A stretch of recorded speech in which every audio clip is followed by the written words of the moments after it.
শেষ পর্যন্ত বিএনপির বা বিএনপিপন্থী নির্বাচন কমিশন তারেক রহমানকে একটু মূল্যায়ন করছে না। কি ঘটছে? এই নির্বাচন কমিশন পুরোপুরি একসময় আমরা বলতাম বিএনপির পার্টি অফিস।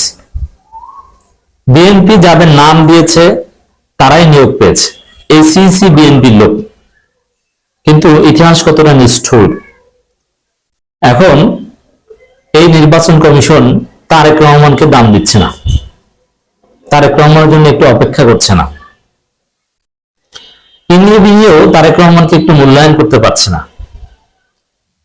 ইতিহাস এমন নিষ্ঠুর, রাজনীতি এরকম নিষ্ঠুর। ইতিহাস এরকমই বলে, বিশেষ করে সেনাপ্রধান নিয়োগের ক্ষেত্রে আপনি যাকে সেনাপ্রধান বানিয়েছেন তার হাতেই আপনার পতন হয়েছে, আপনি তার হাতেই নিহত হয়েছেন। এরকম অনেক ঘটনা আছে। সেনা অভ্যুত্থানের ইতিহাস এরকম, যে আপনাকে নিয়োগ দিয়েছে, সেনাপ্রধান বানিয়েছে, আপনি তাকে হয় মেরে ফেলেছেন, নইলে তাকে ক্ষমতাচ্যুত করে জেলে ভরেছেন। সিইসির ভূমিকাটা বা ইসির ভূমিকাটা এখন এরকম। বিএনপি এদেরকে সিস্টেম করে নিয়োগ দেওয়ার ব্যবস্থা করেছে, কিন্তু বিএনপি রাজনীতিতে এমন মাইন্ডকে চিপে পড়েছে, এমন বেকায়দায় পড়েছে যে বিএনপি এখন কিছু করতে পারছে না। যেমন ডাকসু জাকসু চাকসু রাকসুর মতো বিএনপির লোকজনের হাত ধরে বিএনপির চোখের সামনে শিবির জিতে যায়, আর তারা শিবিরকে হাত তালি দিয়ে অভিনন্দন জানায়। কিছু করার নাই, এরকমই ঘটছে।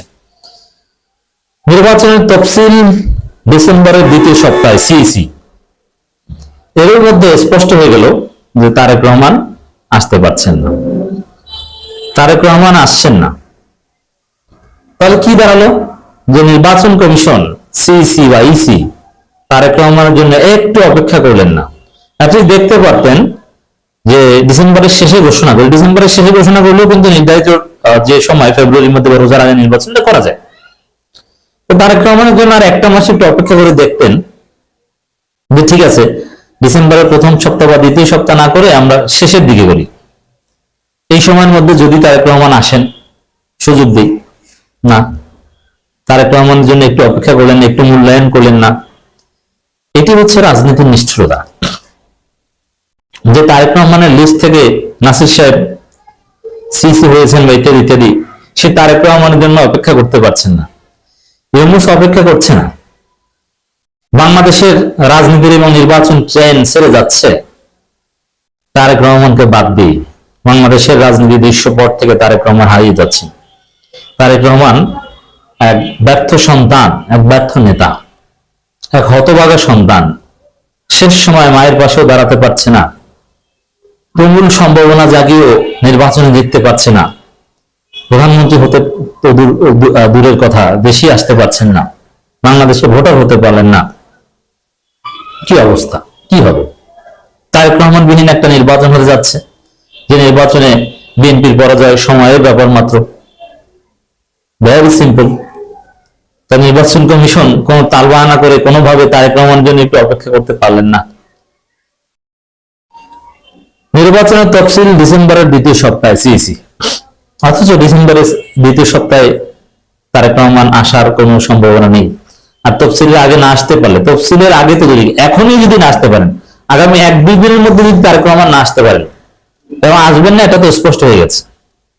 তাহলে তারেক রহমান ভোটার হতে পারবেন না, ভোটার না হতে পারলে নির্বাচন করতে পারবেন না। ভোটার হতে হবে তো, এনআইডিতে আপনার নাম থাকতে হবে, কিন্তু সেটা না। তাহলে এখানে তারেক রহমানের জন্য নির্বাচন কমিশন একটু টালবাহানা করে একটু অপেক্ষা করতে পারতো, কিন্তু না, তারেক রহমানকে মূল্যায়ন করছে না। তারেক রহমান আসা না আসা এটার উপর বাংলাদেশের রাজনীতির গতিপথ নির্ভর করে না। বাংলাদেশের রাজনীতি আটকে থাকে না, রাজনীতি তার আপন গতিতে চলে, বাংলাদেশ তার চিরচেনা গতিতে চলে, কোনো রহমানের জন্য অপেক্ষা করে না। ডিসেম্বরের দ্বিতীয় সপ্তাহে ত্রয়োদশ জাতীয় সংসদ নির্বাচনের তফসিল ঘোষণা করা হবে বলে জানিয়েছেন প্রধান নির্বাচন commissioner M Nasiruddin. Mock vote পরিদর্শনে তিনি জানান, অংশগ্রহণমূলক ও গ্রহণযোগ্য নির্বাচন উপহার দিতে নির্বাচন কমিশন প্রস্তুত। এখানে বাংলাদেশ নির্বাচনের দিকে যাচ্ছে, এটা নিয়ে আর তেমন সন্দেহ সংশয় নেই। তবে নির্বাচন সুষ্ঠু করতে কিছু বড় পদক্ষেপ নিবে, এটাও আবার বিএনপি মানতে পারছে না। যেমন ডক্টর ইউনূস সরকার একের পর এক আইন প্রণয়ন করছেন, উপদেষ্টা পরিষদে আইন গ্রহণ করছেন, খসড়া গ্রহণ করছেন, অনুমোদন হচ্ছে, পাশ হচ্ছে, রাষ্ট্রপতি আবার ওটা সিগনেচার করে দিচ্ছেন, এটা মানতে পারছেন না। বিএনপি আবার এর বিরুদ্ধে স্টেটমেন্টও দিয়েছে। ডিসেম্বর দ্বিতীয় সপ্তাহ শনিবার সকাল রাজধানী শেরেবাংলা নগর সরকারি বালিকা উচ্চ বিদ্যালয় জাতীয় সংসদ নির্বাচন এবং গণভোটের মক ভোট পরিদর্শন এসে এই কথা জানান।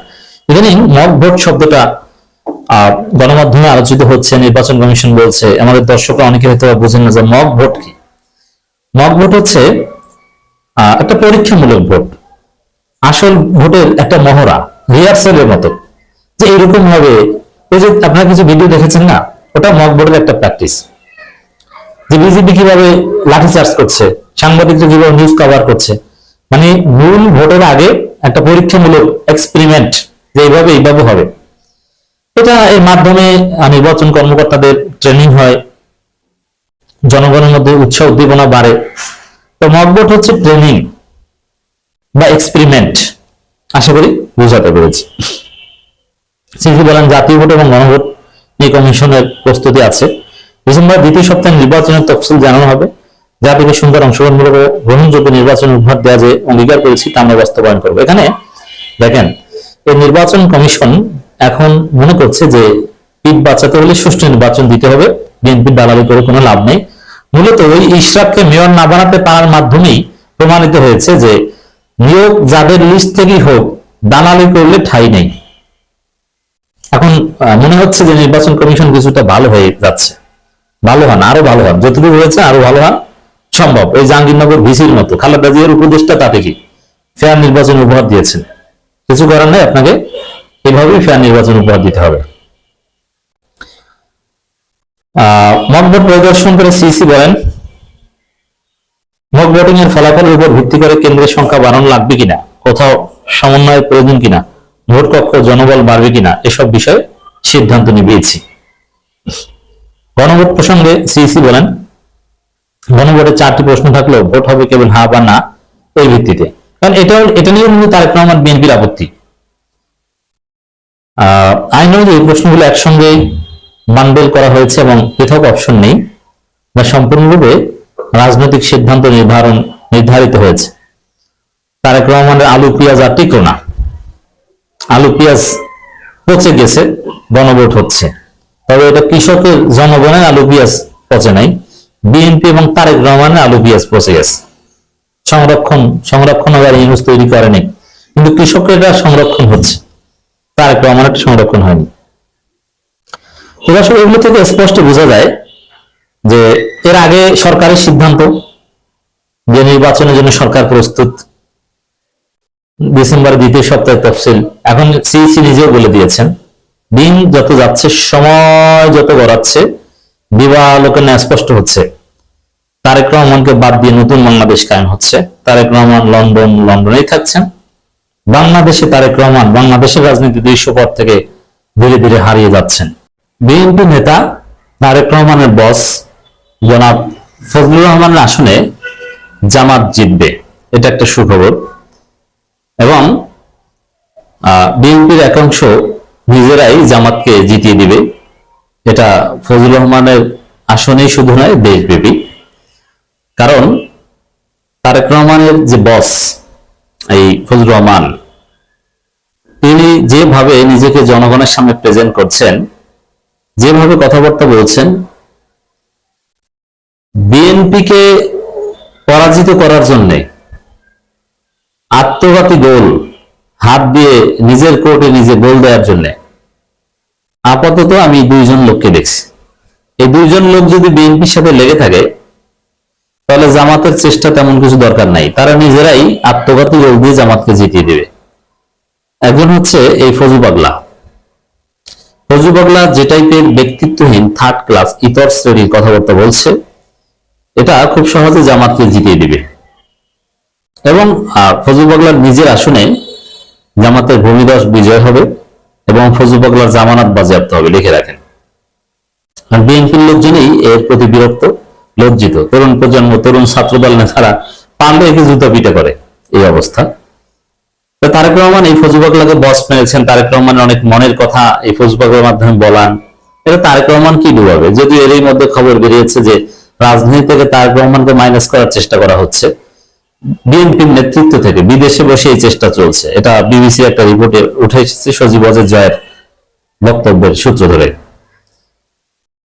আর একজন হচ্ছে হেফাজতের আমির মহিবুল্লাহ বাবুসিটি হুজুর। এই বাবুসিটি হুজুরের মতো যদি কয়েকজন হুজুর বিএনপির সাথে থাকতো তাহলে বিএনপির হমাশা। কারণ এরা যে উদ্ভট কথাবার্তা বলছে এতে বিএনপির ভোট ম্যাসিভলি হ্রাস পাচ্ছে, কমে যাচ্ছে। দেখেন ফজলু বাংলার কথা প্রথমে বলি, যে এই লোক নিয়ে যেভাবে ট্রল হয়, যেভাবে হাসে মানুষ, এবং বিএনপির লোকজনই যেভাবে ট্রল করে, এই লোক এমপি হবে এই নতুন বাংলাদেশে? Is it possible? অতীতে শুধু হেরেছে আর হেরেছে। এই ফজলু বাংলা 4000 ভোট পেয়েছে, জামানত বাজেয়াপ্ত হয়েছে, কখনো জিততে পারেনি, 14 দল পরিবর্তন করেও জিততে পারেনি। এই লোক জিতবে এটা আপনি চিন্তা করেন? এই যেরকম পাগল ছাগল টাইপের একজন লোককে মানুষ ভোট দিবে, কোন রুচিশীল মানুষ বিএনপি ভোট দিবে, এটা আপনার বিশ্বাস হয়? কখনোই না। দেখেন কিছু কথা আপনাদেরকে বলি যে কারণে বিশ্লেষণটা করছি। যেমন যে জামাত জিতলে আমি বিষ খাবো, আপনি চিন্তা করেন এই ধরনের একজন ইতর শ্রেণী, থার্ড ক্লাস টাইপের একজন লোক যে এই কথা বলে জামাত জিতলে বিষ খাবো, এই টাইপের কোন অপদার্থ স্টুপিড লোককে জনগণ ভোট দিবে? আরে ভাই, ভোট এই কথা বলার কারণেই তো আপনাকে ভোট দিবেন। আপনি বিষ খাওয়ার থ্রেট দেন, আপনাকে ভোট দিবে? আপনি তো পাগল ছাগল, আপনাকে তো পাবনা বেঁধে রাখা উচিত, অথবা কাউন্সিলিং করানো দরকার। জামাত জিতলে বিষ খাবো, এটা কোনো নেতার ভাষা? এই নাকি আবার বলে মুক্তিযোদ্ধা, কিন্তু মুক্তিযোদ্ধা, ভুয়া মুক্তিযোদ্ধা। পিনাকি ভট্টাচার্য একটা আলোচনায় দেখেছেন, চাপাবাজ, এই করেছে সেই করেছে, হলে কিচ্ছু না, চাপার উপর চলে। এটা পিনাকি হাতে কলমে ধরিয়ে দিয়েছেন যে কিভাবে ভুয়া মুক্তিযোদ্ধা ফজলু বাংলা, মুক্তিযোদ্ধা ভুয়া যেহেতু, এই কারণে। তো অমুক দল জিতলে বিষ খাবো, এই কথা বলা কোন নেতাকে জনগণ ভুলে ভোট দিবে না, বিএনপিও ভোট দিবে না, যে এমনি এমনি বিষ খাবে। এরপরে এখন আবার বলেছে জামাতকে ভোট দিলে আমার লাশ পাবেন, এটা কোনো কথা? মানে কি তিনি আত্মহত্যার হুমকি দিচ্ছেন? যে নেতা বারবার বারবার জনগণের সামনে দাঁড়িয়ে, ক্যামেরার সামনে দাঁড়িয়ে আত্মহত্যার হুমকি দেন, তাকে জনগণ কেন ভোট দিবে? তার ভোট পাওয়ার রিজনটা কি, তার যোগ্যতাটা কি? নাথিং। তো এই হচ্ছে ফজলুর রহমানের অবস্থা। সে আত্মহত্যার হুমকি দিয়ে নির্বাচনের প্রচারণা চালায়। আপনি শুধু এই গ্রাউন্ড, অন্য হাসিনার রায় মানি না, ট্রাইব্যুনাল বাতিল করব, কিংবা আরো যেসব কথা, যে জুলাইয়ের বিরুদ্ধে যে কথা, জুলাই কালো শক্তি, অমুক তমুক, সরাসরি ভারতের দালালি, এগুলো বাদ দিলাম। আপনি শুধু এই আত্মহত্যার হুমকিটা বিবেচনা নেন। আত্মহত্যার হুমকি দিয়ে যে ভোট চায়, এই ধরনের পাগল ছাগলকে কেউ ভোট দেয়? আবার বলে যে আমাকে যারা ফজলু বাংলা বলে তাদের খবর আছে, বাল ছেড়বে, ওরা তো জুতো দিয়ে পিটাইতেছে ছাত্র দলের লোকজন। মানে স্টুপিড না হলে কেউ বলো আসলেও কি কিছু করতে পারবে এই ফজলু বাংলা? কিচ্ছু করতে পারবে যারা তাকে পাগলা বলে? মজার বিষয়, এই ফজলু পাগলা, মানে যারা তাকে ফজলু পাগলা বলে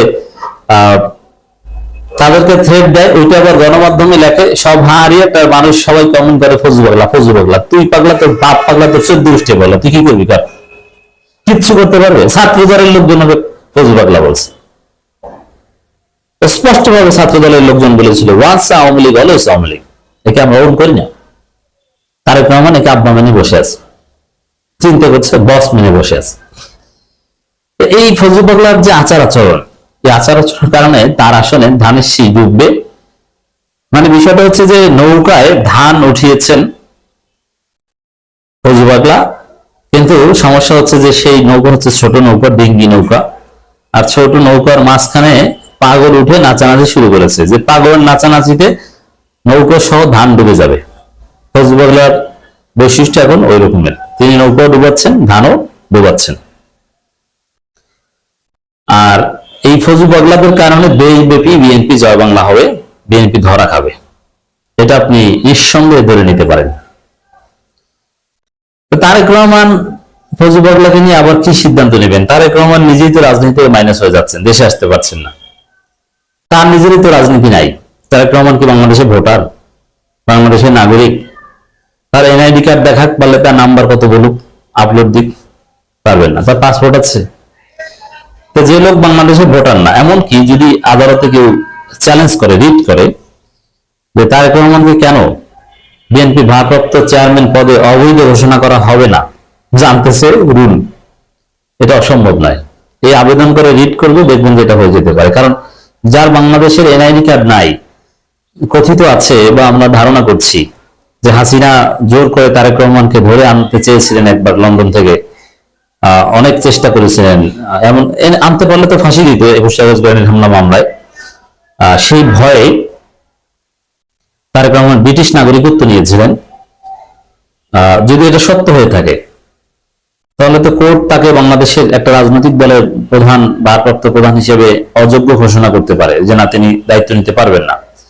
সেই গোলাম আজমের নাগরিকত্ব মামলার সময় জামাত ইসলামী যেভাবে ক্রাইসিসে পড়েছিল, যে অন্য একজনকে ভারপ্রাপ্ত আমির করতে হয়েছিল, গোলাম আজম আমিরে জামাতের দায়িত্ব নিতে পারেননি, তারেক রহমান ওই গোলাম আজমের পরিণতিতে পড়তে পারেন। তো সেখানে ফজলু পাগলাকে নিয়ে আর কি করবেন? তারেক রহমান নিজেই তো বাঁচতে পারছেন না। কিশোরগঞ্জ 4 আসনে বিএনপি মনোনীত প্রার্থী অ্যাডভোকেট ফজলুর রহমান বলেছেন, জামাতকে ভোট দিবেন না, তাদেরকে যদি ভোট দেন তাহলে আমার লাশ পাবেন। এরকম কোন ব্যক্তিত্বহীন আত্মহত্যা হুমকিদাতা নেতাকে জনগণ ভোট দিতে পারে না। বাংলাদেশের জনগণ পাগল না। ফজলু পাগলা একটা পাগলা, কিন্তু বাংলাদেশের জনগণ পাগল না। জামাত খুব সহজেই জিতে যাবে। জামাতের প্রার্থী যিনি আছেন তার সাথে একবার কথা হয়েছিল আমার, সম্ভবত আমি কিশোরগঞ্জ 4 সম্ভবত, আমার এক্স্যাক্টলি মনে নেই, ছবি তুলেছিলেন আমার সাথে। ভাইকে বলতে চাই যে আপনি খুব সহজে জিতে যাবেন, জাস্ট একটু ধৈর্যের সাথে কাজ করেন, গালাগালি করে এগুলো করতে দেন, এগুলো থামানোর চেষ্টা করবেন না, তাকে বাধা দেওয়ার চেষ্টা করবেন না, তাকে ভয় দেখাবেন না। এবং বিএনপি যেন ফজলুর রহমানের মনোনয়নটা থাকে শেষ পর্যন্ত, জামাত এই বিষয়ে সাপোর্ট দিয়ে যান, জামাত খুব সহজে জিতে যাবে। একের পর এক জামাত ইসলামের প্রার্থীদের নানান তথ্য, নানান ঘটনা ফাঁস হচ্ছে মিডিয়ায়। এটা নিয়ে তোলপাড় শুরু হয়ে গেছে। জামাতের জন্য এটা একটা সতর্ক বার্তা, ইটস ভেরি সিগনিফিকেন্ট। আপনারা দেখেছেন যে শাহজাহান চৌধুরীর বক্তব্য গণমাধ্যমে আসার পর এটা নিয়ে তোলপাড়, জামাত নিজেরাও বিষয়টা ডিল করতে পারেনি। এবং শাহজাহান চৌধুরীর বক্তব্য প্রত্যেক দিন গড়ে একটা বক্তব্য জাতীয় মিডিয়ায় আলোচিত হয়, নতুন বক্তব্য না, পুরাতন বক্তব্য। এবং এই পুরাতন বক্তব্য সামনে আসে, এখন ফাঁস হয়। এটা আগে সোশ্যাল মিডিয়ায় ছিলই না, বা থাকলেও কেউ দেখে না, আর এখন সব সামনে আসে। শাহজাহান চৌধুরীর মধ্যে সীমাবদ্ধ নয়, আরো আসছে, এবং এটা প্রতিনিয়ত ঘটবে। এটা জামাতের জন্য একটা অ্যালার্মিং বিষয়। যেমন এখন আরেকটা বিষয় ট্রেন্ডিং আছে, চট্টগ্রাম অঞ্চলেরই একজন প্রার্থী, তাকে নিয়ে যদি গোয়েন্দা লাগে আমি লোক সাপ্লাই দিব, ওসি কে জামাতের প্রার্থী। এখন এটার মানে কি? এটা কি ডিফেন্ড করা যায়, বা এর অর্থ কি? জামাতের প্রার্থী কি ভুল করছেন, বা এরকম ঘটনা সামনে আসলে তো একটা নেতিবাচক একটা প্রভাব আছে। কি ঘটছে এটা একটু বিশ্লেষণ করা জরুরি। যদি লজিস্টিক সাপোর্ট চান, আপনার পুলিশের সাথে অ্যাসিস্ট্যান্ট হিসেবে যদি মনে করেন যে কয়েক পুলিশ লাগবে, আমি শিবিরের জামাতের লোক দিব। যদি আপনার মনে করেন যে গোয়েন্দা লোক লাগবে, আপনি ইউনিয়ন ভিত্তিক টিম গঠন করেন, আমি স্পেশালি লোক সাপ্লাই দিব। সম্প্রতি সামাজিক যোগাযোগ মাধ্যমে ছড়িয়ে পড়া একটি ভিডিওতে এমনটা বলতে শোনা যায় চট্টগ্রাম 1 আসনে মিরসরাই জামাত ইসলামী মনোনীত প্রার্থী deputy attorney general Saifur Rahman. প্রথম কথা হচ্ছে, সাইফুর রহমান সাহেব জামাত ইসলামীর স্মার্ট এবং যোগ্য প্রার্থীদের মধ্যে ওয়ান অফ দেম। যথেষ্ট সম্ভাবনাময়ী প্রার্থী এবং দুঃসময়ের সাহসী যোদ্ধা অ্যাডভোকেট সাইফুর রহমান। জামাতের যে কয়েকজন নেতা বা আইনজীবী আওয়ামী লীগের চরম দুঃসময়ে কথা বলেছেন বা সক্রিয় থেকেছেন, তাদের মধ্যে সাইফুর রহমান একজন। মিডিয়ায় কথা বলেছেন, আপনাদের স্মরণ করি যারা জানেন না, সেই 10 জন বা 12 জন একটা সময় অনেক বছর পর ইঞ্জিনিয়ার্স ইনস্টিটিউটের সামনে জামাতকে একটা প্রোগ্রাম করতে দিয়েছে আওয়ামী লীগ। সেই প্রোগ্রামে অনুমতি আনা বা এই সংক্রান্ত জটিলতায় যাদেরকে ধরে নেওয়া হয়েছিল তাদের মধ্যে সাইফুর রহমান সাহেব খুব আলোচিত ছিলেন। তাদেরকে এক পর্যায়ে ছেড়ে দেওয়া হয়েছে, অনেক ঘটনা। এছাড়া সাইফুর রহমান সম্পর্কে জানেন না এরকম অনেক ইতিবাচক দিক আছে। তিনি জামাতের সাংগঠনিক পরিধির ঊর্ধ্বে ব্যক্তিগত উদ্যোগে অনেক জনকল্যাণমূলক কাজ, ওয়েলফেয়ার অ্যাক্টিভিটিস করছেন। আমির জামাত নিজে তাকে ধন্যবাদ জানিয়েছেন, ইমপ্রেসড। তার জনকল্যাণমূলক জনসম্পৃক্ততামূলক কাজের জন্য কিন্তু তিনি বড় পদ জামাতে হোল্ড করেন না, কিন্তু নমিনেশন পেয়েছেন। এখন জামাতের মধ্যে যারা, আবার আরেকটা বিষয় দেখেন যে এটা কিন্তু এমপি ইলেকশন। এমপি মানে কি? What is MP? এমপি মানে হচ্ছে লেজিসলেচার, আইন প্রণেতা। তিনি কিন্তু আইন প্রণয়ন করবেন। এখন আইন প্রণেতা হওয়ার জন্য আপনার যে এলএম দরকার, এটা জামাতের বা বিএনপির বা অন্যান্য দলের প্রার্থীদের কতজনের আছে? তারা আইন প্রণয়ন করতে হলে তার নিজেকে আইন বুঝতে হবে, তাকে ফিলোসফি বুঝতে হবে, জুরিসপ্রুডেন্স বুঝতে হবে, সমাজ বিজ্ঞান বুঝতে হবে, অনেক কিছু বুঝতে হয়। এই জন্য উচ্চশিক্ষিত বা আইনে পড়েছে বা বিশ্ববিদ্যালয় গ্রাজুয়েট এই টাইপের লোক এমপি পদের জন্য সবচেয়ে ফিট। আপনি আইন প্রণয়ন তো দূর কথা, আপনি নিজে আইনের কিছুই বুঝেন না, আইন মুখস্থ করতে পারেন না, আইন প্রণয়ন তৈরি কি করবেন? তা আপনি এমপি হিসেবে কি? এটা কিন্তু একটা গুরুতর প্রশ্ন। সেই ক্ষেত্রে অ্যাডভোকেট সাইবুর রহমান আইন প্রণয়ন করতে সক্ষম একজন যোগ্য এমপি ক্যান্ডিডেট। অর্থাৎ এই ধরনের যোগ্য ক্যান্ডিডেটদেরকে টার্গেট করে তাদেরকে বিতর্কিত করার চেষ্টা করা হবে, এটা স্বাভাবিক।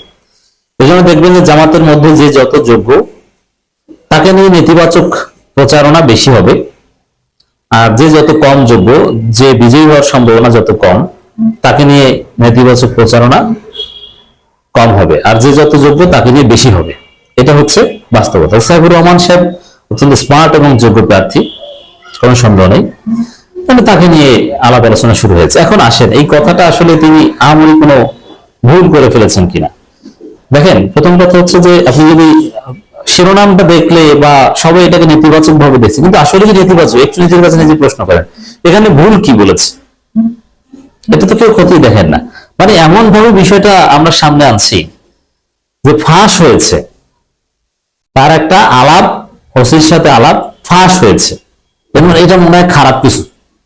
আরে ভাই, ভালো জিনিসও তো ফাঁস হতে পারে, যে এটা কেউ রেকর্ড করেছে ছেড়ে দিয়েছে, কিন্তু এটা যে ভালো, এইটা আপনার আমার কল্পনায় আসে না। ফাঁস হয়েছে মানে খারাপ হিসেবে ধরে সাইবুর রহমানকে গালাগালি, আসলে কি তাই?